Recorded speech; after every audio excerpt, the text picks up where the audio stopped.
ऋग्वेदोक्तम देवी सूक्तम।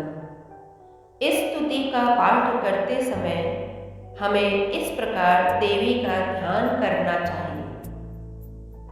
जो सिंह की पीठ पर विराजमान है, जिनके मस्तक पर चंद्रमा का मुकुट है, जो मरकत मणि के समान कांति वाली अपनी चार भुजाओं में शंख, चक्र, धनुष और बाण धारण करती हैं, तीन नेत्रों से सुशोभित होती हैं, जिनके भिन्न भिन्न अंग बांधे हुए बाजूबंद, हार, कंकड़, खनखनाती हुई करधनी और रुंझुन करते हुए नुपुरों से विभूषित हैं, तथा जिनके कानों में रत्न जटित कुंडल झिलमिलाते रहते हैं, वे भगवती दुर्गा हमारी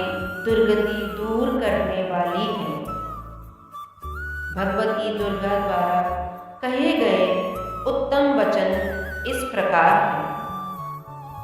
मैं सच्चिदानंदमयी सर्वात्मा देवी रुद्र, वसु, आदित्य तथा विश्व देवगणों के रूप में विचरती हूँ। मैं ही मित्र और वरुण, इंद्र, अग्नि तथा दोनों अश्विनी कुमारों को धारण करती हूँ। मैं ही शत्रुओं के नाशक आकाशचारी देवता सोम को, त्वष्टा प्रजापति को तथा पूषा और भक्त को भी धारण करती हूँ। जो भविष्य से संपन्न हो, देवताओं को उत्तम भविष्य की प्राप्ति कराता है तथा उन्हें सोम रस के द्वारा तृप्त करता है, उस यजमान के लिए मैं ही उत्तम यज्ञ का फल और धन प्रदान करती हूँ।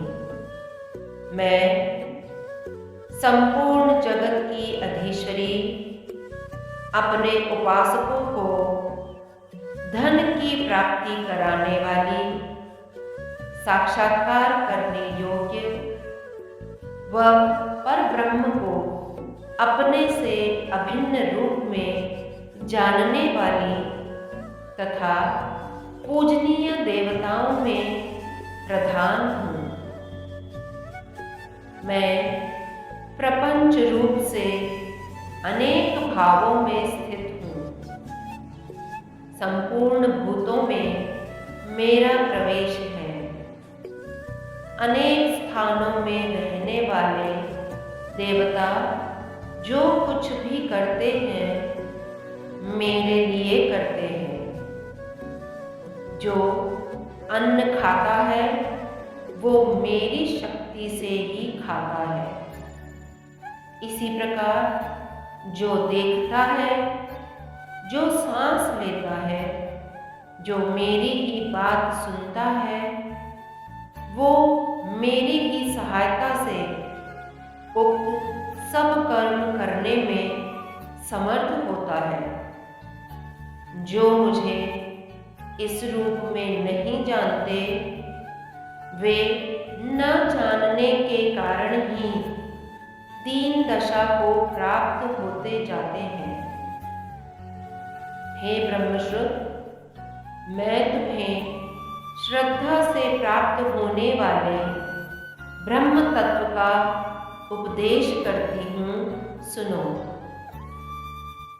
मैं स्वयं ही देवताओं और मनुष्यों द्वारा प्रेरित इस दुर्लभ तत्व का वर्णन करती हूँ। मैं जिस जिस पुरुष की रक्षा करना चाहती हूँ, उस पुरुष को सबकी अपेक्षा अधिक शक्तिशाली बना देती हूँ। उसी को सृष्टिकर्ता ब्रह्मा, परोक्ष ज्ञान संपन्न ऋषि तथा उत्तम मेधा शक्ति से युक्त बनाती हूँ। मैं ब्रह्मद्वेषी असुरों का वध करने के लिए रुद्र का धनुष चढ़ाती हूँ।